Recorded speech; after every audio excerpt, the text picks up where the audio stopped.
Let's go Dolphins! What I'm about to reveal could change how you see the Dolphins' future this season. There's a bold strategy underway, a quarterback decision that's already shaking up the fans, and a move by management that may be much smarter than many imagined. But before we dive into that story, I need to know who the real Dolphins fans are. If you truly believe this team is on the right track, like this post now. And in the comments, write this message to show your optimism and support for the team. Go Dolphins! The best is yet to come. Alright, now let's get into the real story. The Dolphins gave Malik Willis a contract that initially looked like a 3-year commitment, but once you analyze the structure, it becomes clear that this deal is far more flexible than many people expected. Willis received a $22 million signing bonus, but his base salary in 2026 sits at only $1.25 million.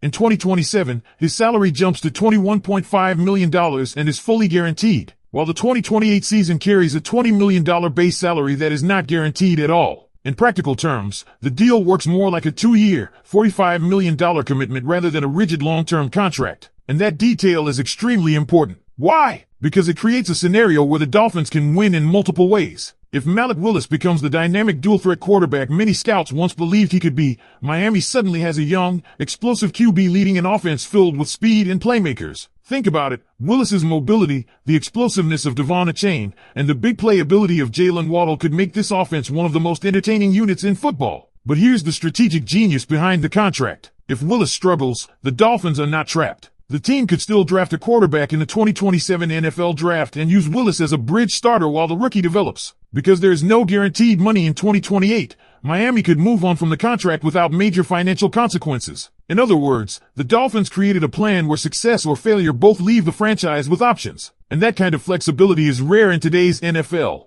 Of course, the financial reality for 2026 still raises eyebrows. With the post-June 1 release of Tua Tagovailoa, Miami will still carry a massive $67.4 million cap impact related to the quarterback position. When you add Willis's cap hit of roughly $8.75 million, the Dolphins will spend around $76 million on quarterbacks this season. That's a heavy investment, and it could limit the team's ability to build a complete roster, especially on defense. But at the same time, the relatively low cap hit for Willis in year 1 makes the gamble far easier to accept. Now here's where things get even more interesting. The Dolphins front office isn't done shaping this offense around Willis. Reports already indicate the team has been exploring wide receiver options in free agency. Miami checked in on veteran receiver Kendrick Bourne before he signed elsewhere, and the organization is clearly looking for another weapon to pair with Jaylen Waddle. There are several names floating around as possible targets, players like Demi Brown, Jalen Tolbert, or John Mechie, all potential depth additions who could bring size or vertical ability to the receiver room. But one name continues to generate serious buzz among Dolphins fans. Romeo Doubs. The connection between Doubs and Malik Willis, along with Doubs' ability to function as a legitimate number 2 receiver, could make him an ideal fit in Miami's offensive vision.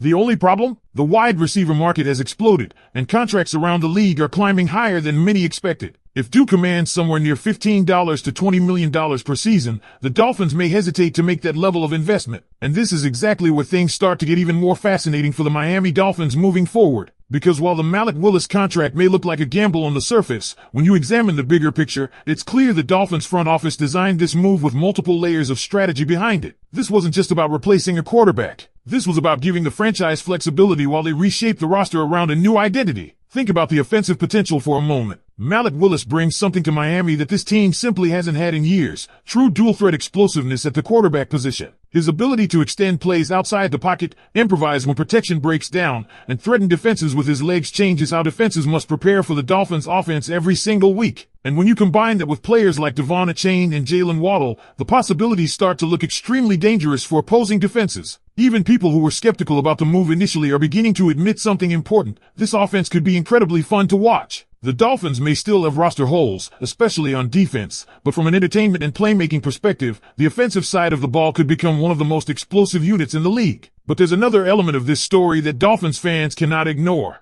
The roster around Willis is still being rebuilt. Miami has already seen several players depart during this free agency cycle. Alec Ingold moved on and signed with the Los Angeles Chargers. Jake Bailey joined the Atlanta Falcons. Offensive lineman Larry Borom signed with the Detroit Lions, and guard Cole Strange also landed with the Chargers on a 2-year deal worth $13 million.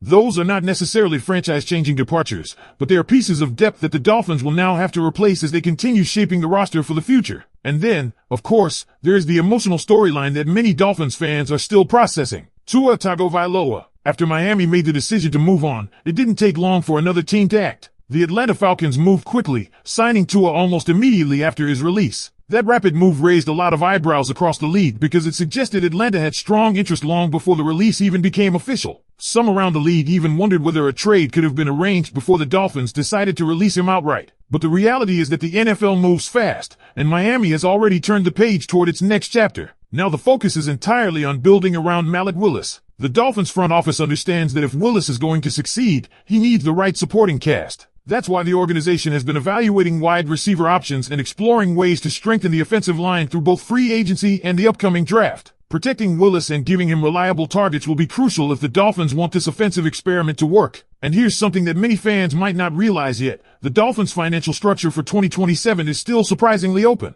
Outside of a few key contracts like Willis and Jaylen Waddle, Miami does not currently have massive salary commitments on the books. That means the front office could still become aggressive next offseason if they believe the team is close to competing at a higher level. So what does all of this mean? It means the Dolphins are entering a transition phase that could define the next era of the franchise. Either Malik Willis emerges as the quarterback Miami has been searching for, a dynamic leader capable of elevating the offense, or the team uses the flexibility built into this contract to pivot toward a new quarterback in the 2027 draft while keeping the roster competitive. That's why this move is so fascinating. It's not just about the 2026 season. It's about building a roadmap that protects the franchise regardless of what happens next. And Dolphins fans, the next few months are going to be critical. Free agency isn't over. The draft is coming. The roster will continue to change, and every move will reveal more about what John Eric Sullivan's long-term vision really looks like. And when you look at everything that has happened over the last few days, Dolphins fans, one thing becomes very clear. The franchise is entering a completely new phase. The decision to bring Malik Willis to Miami wasn't just about filling a hole at quarterback. It was about opening a new path for the future while keeping the team flexible enough to adjust if things don't go exactly as planned. And that type of strategic thinking is something we haven't always seen from this organization in the past. When you study the structure of the contract and the direction of the roster, it's obvious that the Dolphins front office wanted to create a situation where the team could remain competitive while still preparing for different scenarios down the road. If Willis thrives in this system, Miami could suddenly have one of the most dynamic quarterbacks in the league, leading an offense full of speed and explosive playmakers. His mobility, his arm strength, and his ability to create plays outside the structure of the offense give the Dolphins a completely different dimension on offense. Imagine the possibilities for a moment. Defenses already struggle to contain the speed of players like Devon Achane and Jaylen Waddle. Now add a quarterback who can extend plays, escape pressure, and turn broken plays into big gains. That kind of unpredictability forces defensive coordinators to completely rethink how they approach Miami every week. Even if the roster still has some weaknesses, especially on defense, the Dolphins' offense could become one of the most entertaining units in the entire league. But the Dolphins' plan doesn't stop there. The front office understands that for Willis to succeed, he cannot carry the offense alone.